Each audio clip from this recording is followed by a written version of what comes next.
Hi everyone, welcome back to another episode of Tech Basics.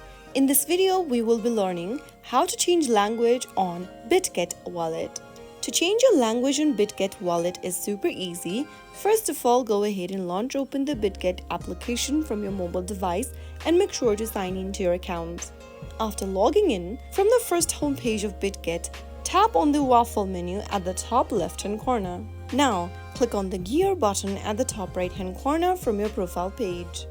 Under Preferences, tap on the language option. From the list of languages options provided on the screen, tap on the language you would want to change to, and you will notice that you have successfully changed the display language for Bitget Wallet app. You can always repeat this step and get back to the language of your preference from this page. That is how you can easily change your display language on Bitget Wallet. If you found the video to be helpful, go ahead and give us a thumbs up. Don't forget to subscribe to the channel by hitting the subscribe button. Press the bell icon so that you'll never miss another upcoming upload from us. I will be back again in the next video. Thank you for watching.